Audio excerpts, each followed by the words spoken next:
Welcome to the Pro Football Doc YouTube network. I'm Thomas Casali with Pro Football Doc, Dr. David Chao. Well, Doc, we're smack dab in the middle of football season, but we have some baseball news today.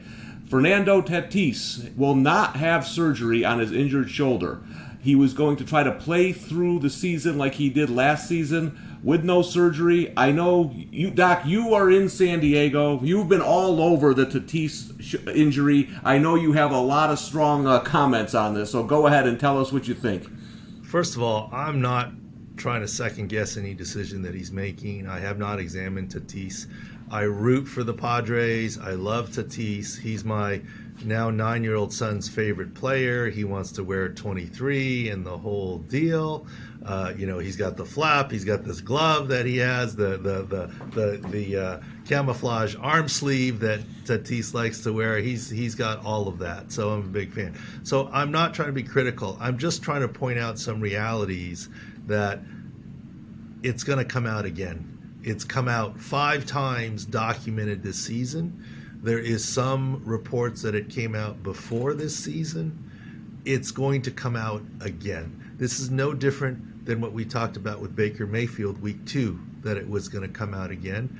And sure enough, it did. And he got that, quote, humeral head fracture the second time. Yes, he's back playing, but he's going to have off-season surgery on it to prevent it from coming out. And I get football's a collision sport, but I've covered baseball. I know everyone knows me at Pro Football Doc, but we got extensive baseball experience as well at the Major League Baseball level.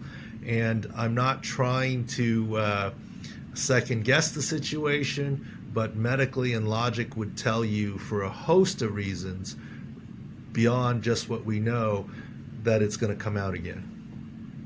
Yeah, and Doc, you mentioned you're Pro Football Doc, but we're expanding. We have announcements coming soon, and you can tell me if I'm wrong, but sports injuries are sports injuries. The sports are a little different, right? And so I would like to get your thoughts on this.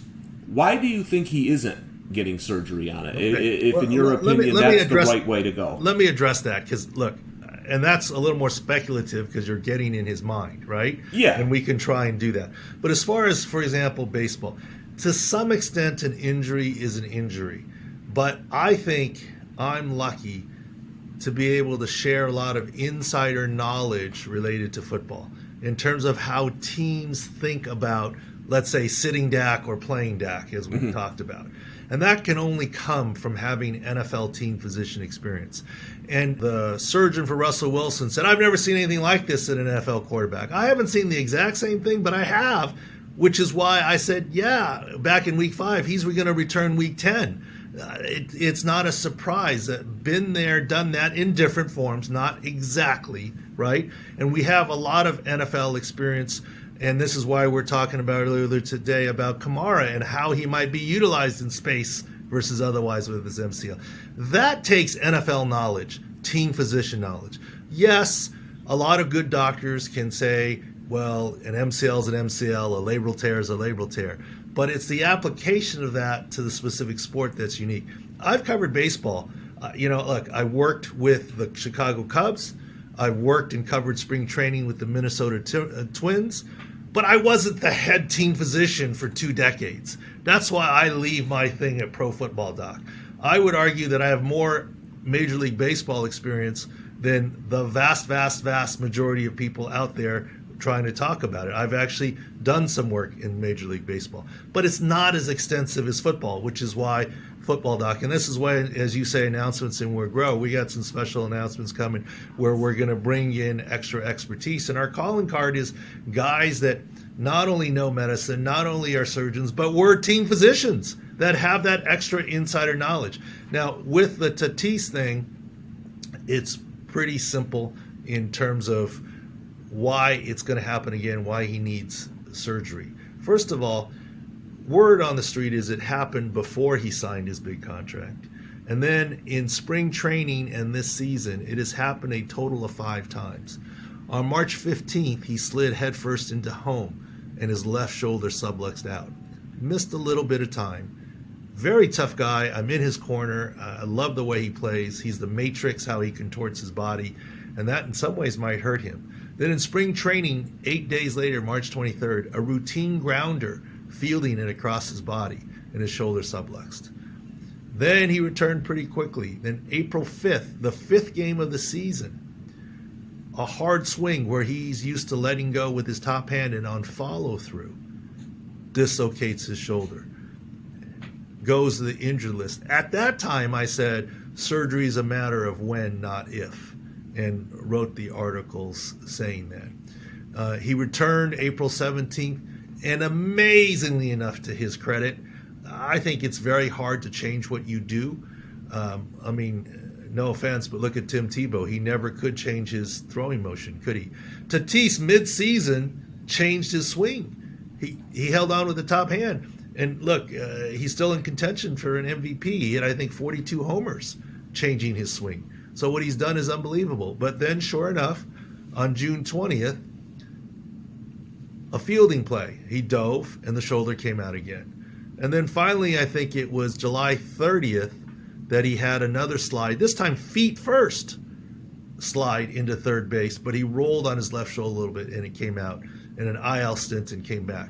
Now, if you look at all of these, this is why I say it's a matter of when, not if, that it's going to come out again. And without surgery, I think it's going to come out again and again and again. And I'm not criticizing him. I'm sure the Padres have talked to him. I'm sure the team doctors have talked to him. But the reality is, shoulders come out easier and easier. And it's not like if he just avoids this one activity, it won't come out again. It's come out a whole bunch of different ways. And he's been wearing a harness. They even tried to move him to the outfield, but then based to protect him a little bit, and then based on need, moved him back to shortstop.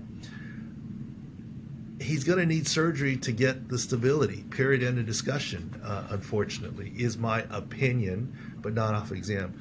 As to why he won't do it, look, I'm a big fan, and look, he's in charge of his own body.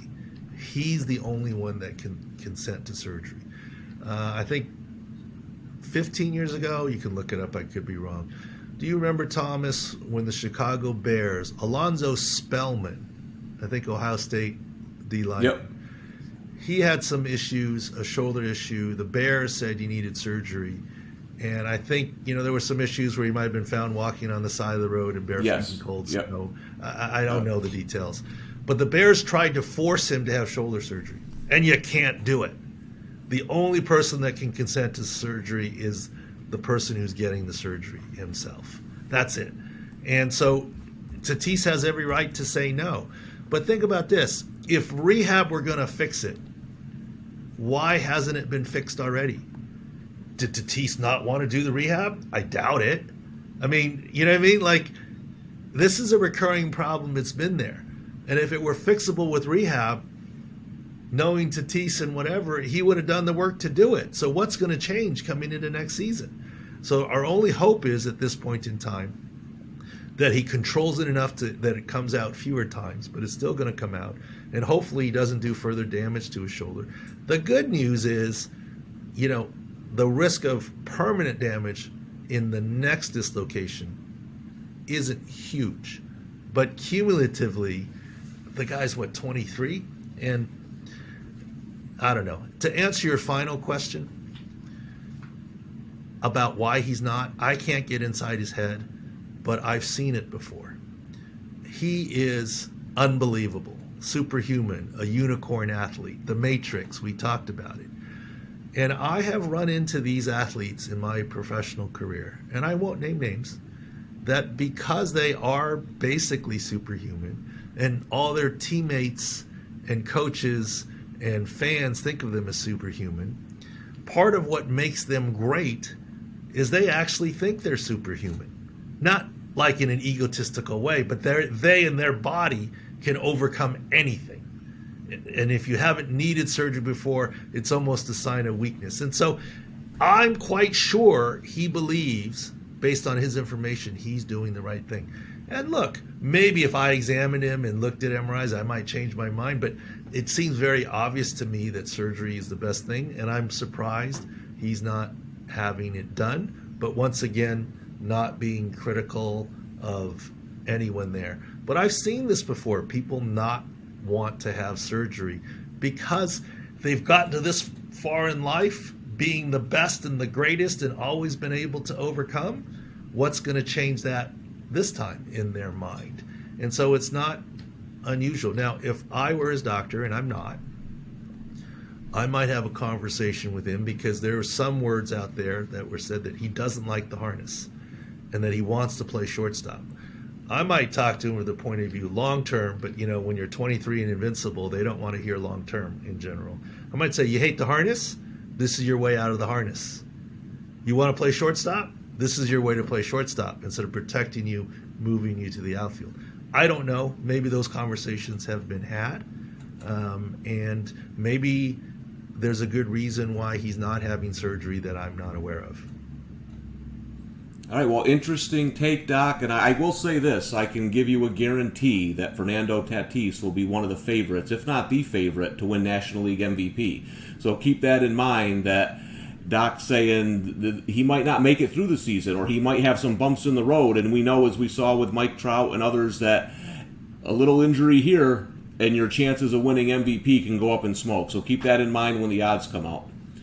Well, Doc, we'll let you get back to football, because it's November, and that's our main bread and butter right now. But thanks for the insight, and make sure everyone hit subscribe, follow our videos, go to @ProFootballDoc on Twitter and ProFootballDoc.com, and follow all the breaking injury analysis.